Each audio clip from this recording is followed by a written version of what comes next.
up. Attorney May, can you now proceed with your redirect? Again, without prejudice to Attorney Christine, asking for a similar time for her recross. Should she require it? Good morning. Attorney May, ulit, you may Mr. proceed when you're ready. Good morning, Mr. Antonio. Good morning, ma'am. Okay.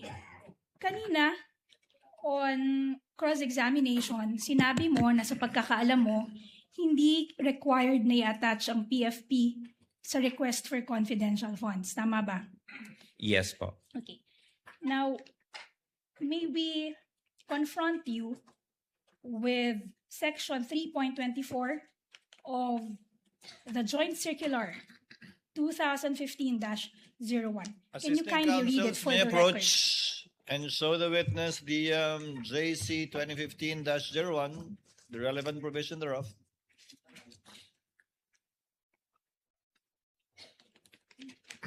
Can you kindly read for the record what 3.24 of the Joint Circular states? 3.24 Physical and Financial Plan refers to the plan approved by the head of office in the case of NGAs and LGUs and by the board of directors in the case of GOCCs supporting the request for funds for CE and IE containing the estimated amount per project, activity, and program. Okay. Nabasa niyo po ba yan bago kayo sumagot kanina? Familiar po kayo sa provision na yan? I have to be honest, ma'am, na I cannot remember this one, ma'am. Okay. Ngayon, hindi rin ikaw ang nagpadala or nag-prepare ng October 22, 2022 letter. Tama ba? Sorry, ma'am. Hindi rin ikaw ang nagpadala ng August 22, 2022 letter. Tama ba? It is through our Yes. usual na routing process, ma'am. And also, sabi mo kahapon, it was the decision of the Vice President to request the confidential funds. Tama ba? Yes, as the head of agency, ma'am, I would understand that she has the authority to request for the said funds, ma'am. And siya rin yung nag-sign off dun sa August 22, 2022 letter. Tama ba? Yes, ma'am. Siya yung pumirma. Tama ba? Yes, ma'am. Okay. So hindi mo alam kung paano ininterpret ng Vice Presidente yung provision na iyong binasa. Tama ba? You cannot say with certainty how the Vice President interpreted that provision. Before you answer, Mr. Antonio, yes, Attorney Christine? Witness is incompetent to read the state of mind of the Vice President. That's Your Honor. precisely the point, Your Honor. That's precisely what I'm asking the witness to confirm, that he cannot say with certainty the frame of mind of the Vice President if she was also thinking that the PFP is not required for the request. Applying the rules equally, if he knows, witness may answer. Thank you, Your Honor. Again, ma'am, for the question ulit, ma'am. So hindi mo rin masasabi, you cannot say with certainty na ganyan din ang interpretasyon ng Vice Presidente dun sa provision na binasa mo nang ipinadala ang sulat to the DBM dated August 22, 2022. Tama ba? I cannot, ma'am. But you are sure, you can confirm that the Vice President is a lawyer. Tama ba? Yes, ma'am, she is a lawyer. Sinabi mo rin kanina na yung confidential funds, to your knowledge, hindi lang to ginastos sa regular programs ng good governance. Tama ba? Ma'am, what I meant, ma'am, is that Sorry, Mr. Tony, let me just clarify.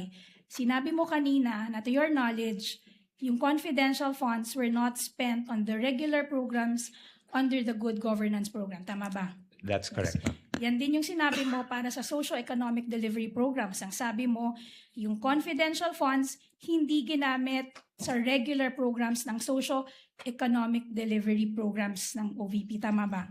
That's correct, ma'am. Pero you will confirm na yung sa PFP, hindi naka-indicate na the confidential funds will be used not for the regular programs of the good governance program of the OVP. Tama ba? Walang qualification dun sa PFP. Tama ba? Ang nakalagay lang doon, good governance program. Yes, ma'am. Based on the document that I saw, Yes. ma'am, it only indicated the program titles. Okay. Tama. So, hindi naka-indicate doon na gagamitin ang confidential funds para sa programa other than the regular programs under the Good Governance Program. Tama ba? Yes, ma'am. The same is true for the 2023 PFP. Ang nakalagay lamang doon, socio-economic delivery. Walang qualification. Tama ba?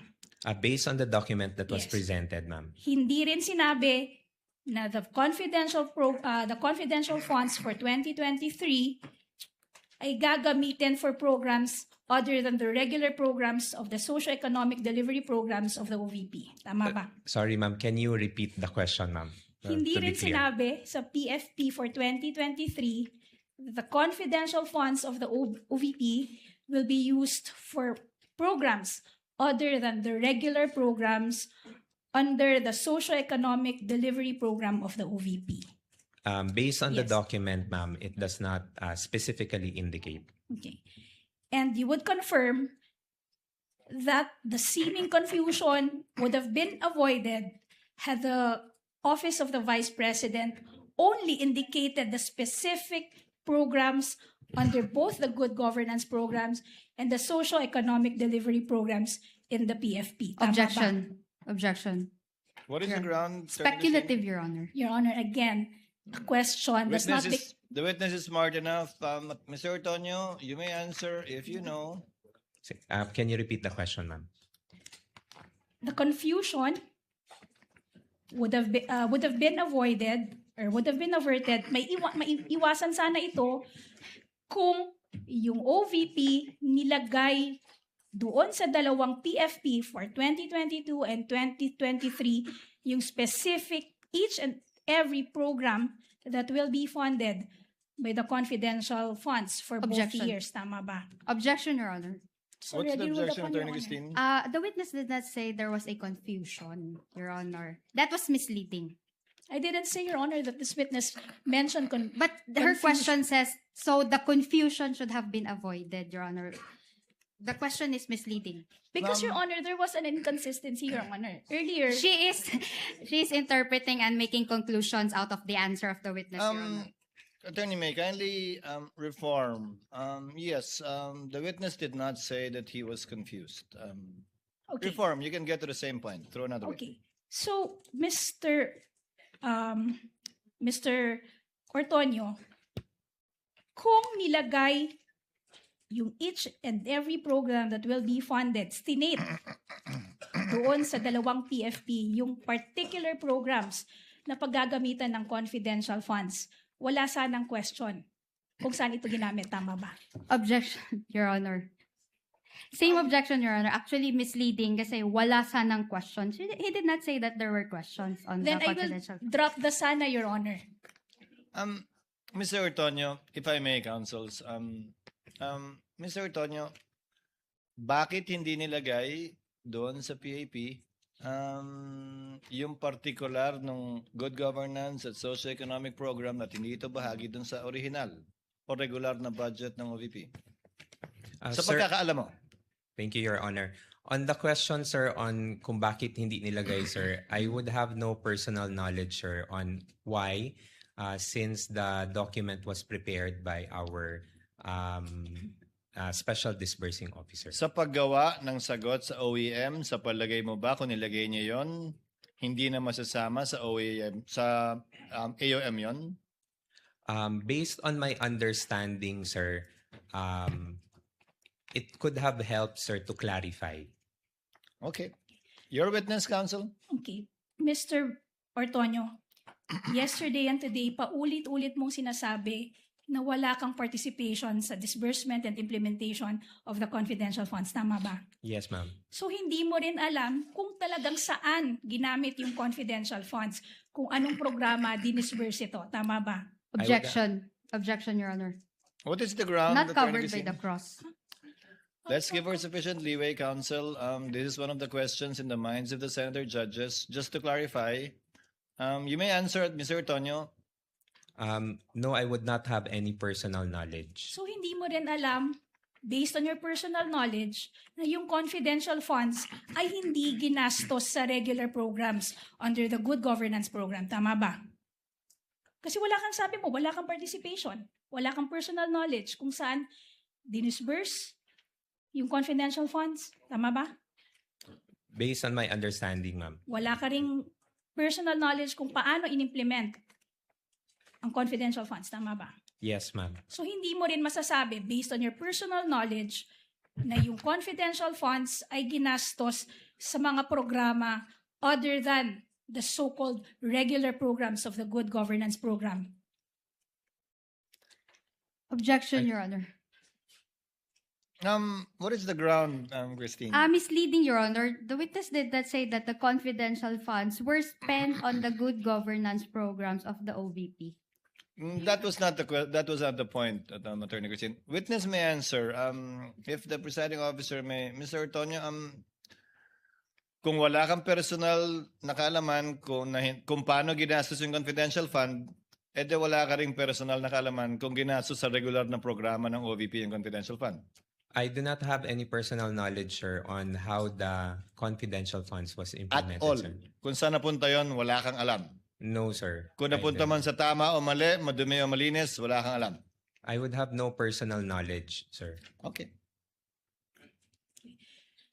Your Earlier, witness, counsel. tinanong ka din, bakit nag-change yung program, the PPAs, for the 2023 PFP?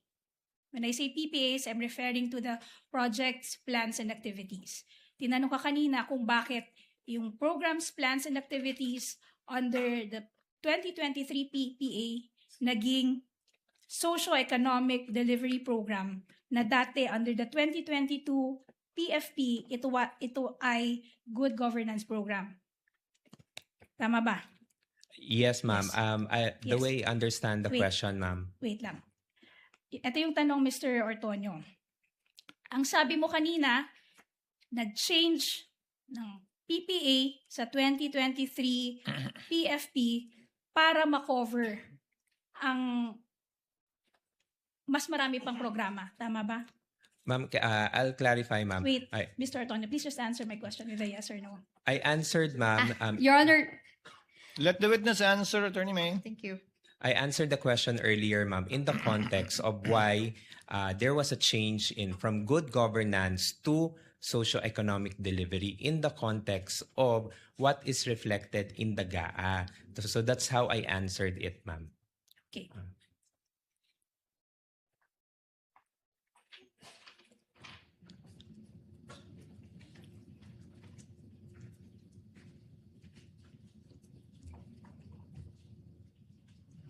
Pero you will confirm na wala ka ring participation dun sa pag-identify, sa pag-prepare ng PFP. Meron ka bang participation? For the PFP, ma'am, no. Okay. Kanina tinanong ka rin tungkol sa petition for review na final ng OVP sa COA. Tama ba? Yes, ma'am. And you will confirm that this petition for review was denied by the COA. Tama ba? And yes, ma'am, and Yes. subject for motion for reconsideration. Ibig sabihin, nang dininay ito ng COA, yung COA, it stood pat with its earlier decision, with its earlier findings. Tama ba? Your Honor, If he knows, counsel. Yes, ma'am, but then again, Yes. subject for the filing of motion for reconsideration. Yes. Sinabi mo din kanina na wala kang participation sa drafting ng liquidation. Wala kang participation sa drafting ng request. Wala kang participation sa drafting ng liquidation documents. Wala kang participation sa disbursement. Wala kang participation sa recording. Kasi ang may gawa nito ay si Ginang Acosta, di ba? Yes, Naalala ma'am, mo that's yun? correct. You will confirm, pero you will confirm na wala ka ring participation dun sa pag-identify, sa pag-prepare ng PFP. Meron ka bang participation? For the PFP, ma'am, no. Okay. Kanina tinanong ka rin tungkol sa petition for review na final ng OVP sa COA. Tama ba? Yes, ma'am. And you will confirm that this petition for review was denied by the COA. Tama ba? And yes, ma'am, and Yes. subject for motion for reconsideration. Ibig sabihin, nang dininay ito ng COA, yung COA, it stood pat with its earlier decision, with its earlier findings. Tama ba? Your Honor, If he knows, counsel, Yes, ma'am, but then again, Yes. subject for the filing of motion for reconsideration. Sinabi mo din kanina na wala kang participation sa drafting ng liquidation. Wala kang participation sa drafting ng request. Wala kang participation sa drafting ng liquidation documents. Wala kang participation sa disbursement. Wala kang participation sa recording. Kasi ang may gawa nito ay si Ginang Acosta, di ba? Yes, ma'am. Naalala mo That's yun? correct.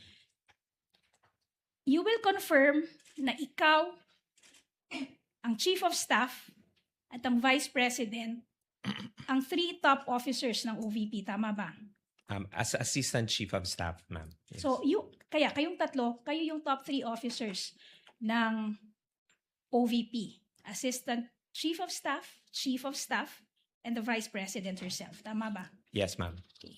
Sinabi mo na wala kang alam tungkol din sa mga bagay na yon. At sinasabi rin ng Chief of Staff na wala rin siyang alam tungkol sa mga bagay na ito.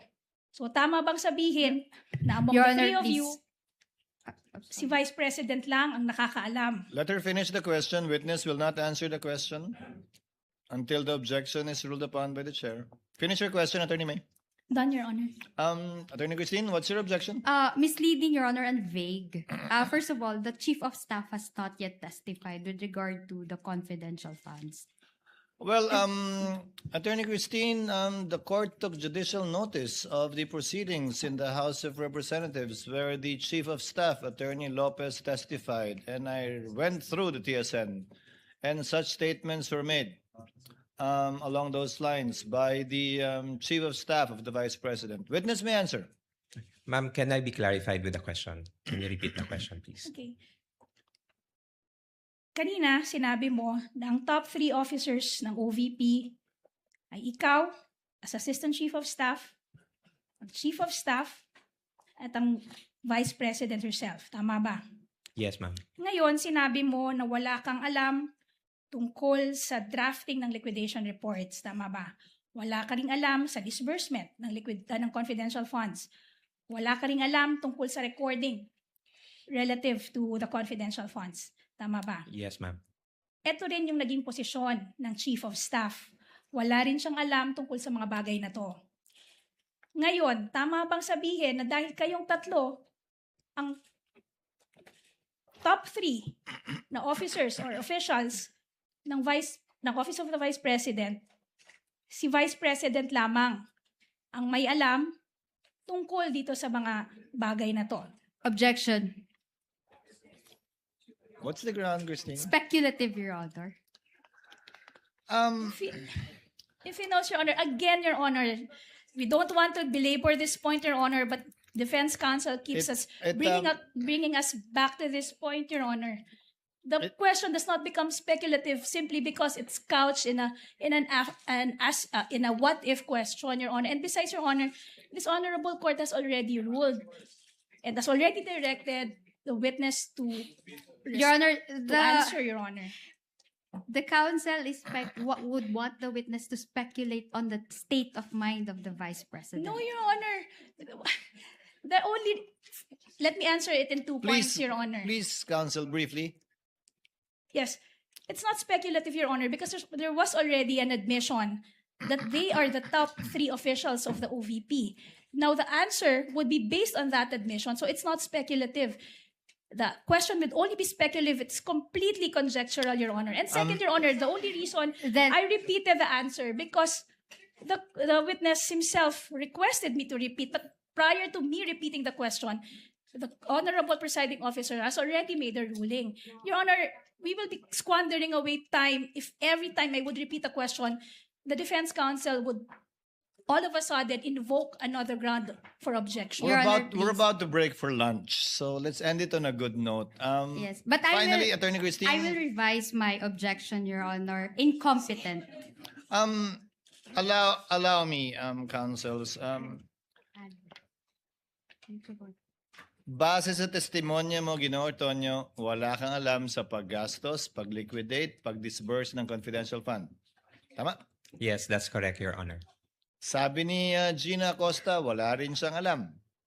Tama? Alam mo ba yan? Na wala rin siyang alam sa paggastos ng confidential fund at kung paano ito niliquidate. Would you know that? Based on what I have read Na in testimonya news, niya? Yes, sir. Base sa pagkakaalam mo, alam ba ng Vice President kung paano ito ginastos?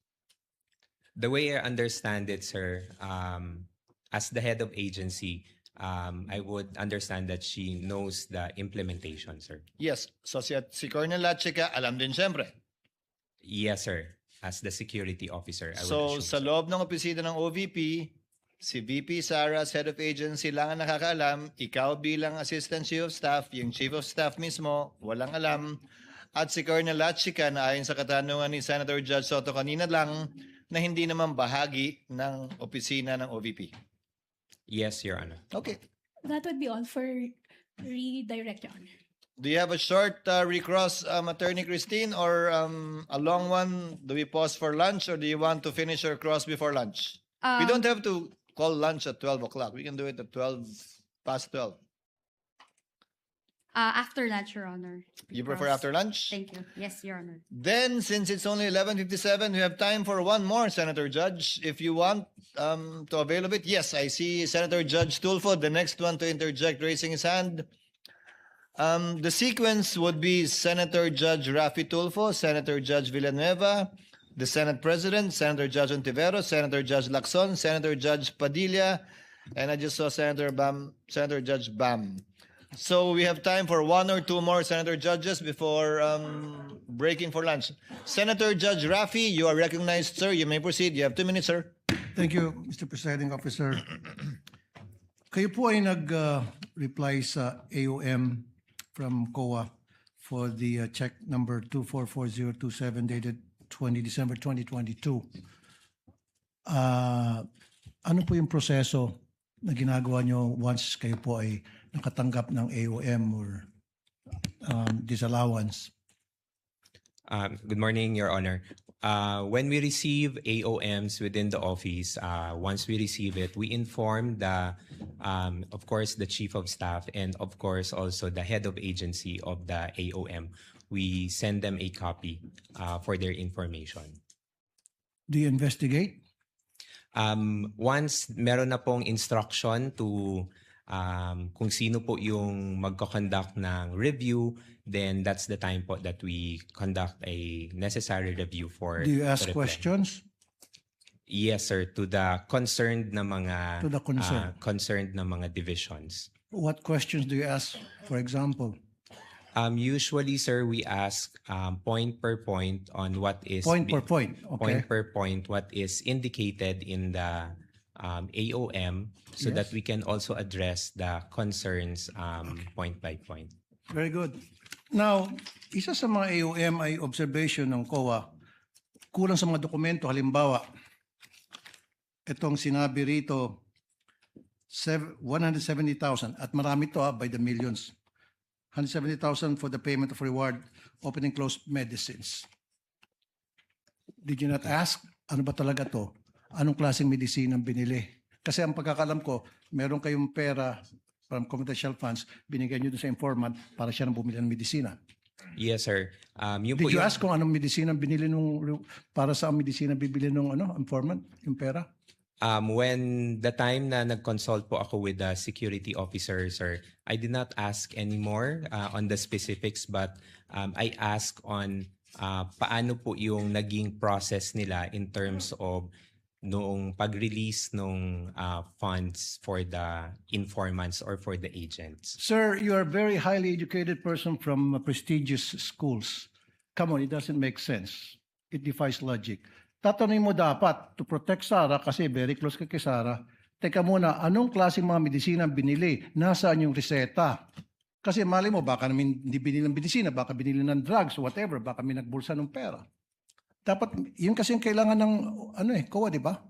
Resibo. At the time po, sir, when I consulted with the security officer, sir, I was not able to ask anymore on Why the not? details, sir. It's part of your job. In fact, pumirma ka doon sa pag-reply mo sa AOM. I asked, sir, So kung ano pumirma yung ka process. nakapikit. Yes, sir. No, sir, hindi naman po na nakapikit, sir, because nagtanong naman po ako sa security officer namin, sir, on how it was released or implemented on the ground.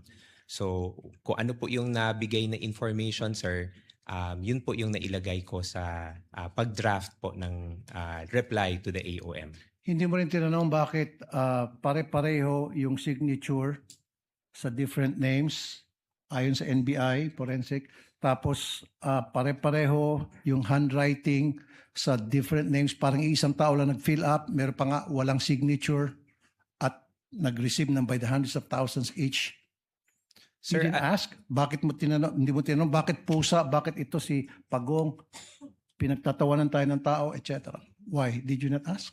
Sir, at the time, sir, hindi ko po nakita yung mga acknowledgement receipts, sir. I was only made aware of the acknowledgement receipt, sir, when it was already shown during the HOR na mga hearings, sir. Hindi kasi pag nagtanong ng attachment, then di ba sabi mo you ask questions point by point, you investigate, then kinuha mo sana yung mga dokumento and then pinakita sa iyo and then nagtanong ka point by point like you said. And then you are a very educated person, you should have asked a lot of questions to satisfy dun sa request ng COA. Sir, I Kasi did not- tulad yan, Pusa, Pagong. Imposible hindi mo nakita yan. Tapos pare-pare yung pirma sa isang same handwritings para sa napakaraming pangalan at saka iisang pirma sa napakaraming pangalan according to the NBA forensic. You didn't ask? Sir, at the time po, sir, I did not see the acknowledgement receipts. Come po, on, sir. Like I said, napakatalino mong tao sa credentials mo. Dating professor, Ateneo, UP, di ba? And then, now, parang, sorry sir, parang nagmaang-maangang ka. Again, is it blind loyalty? Thank you po. Thank you, Mr. Presiding Officer. Are you going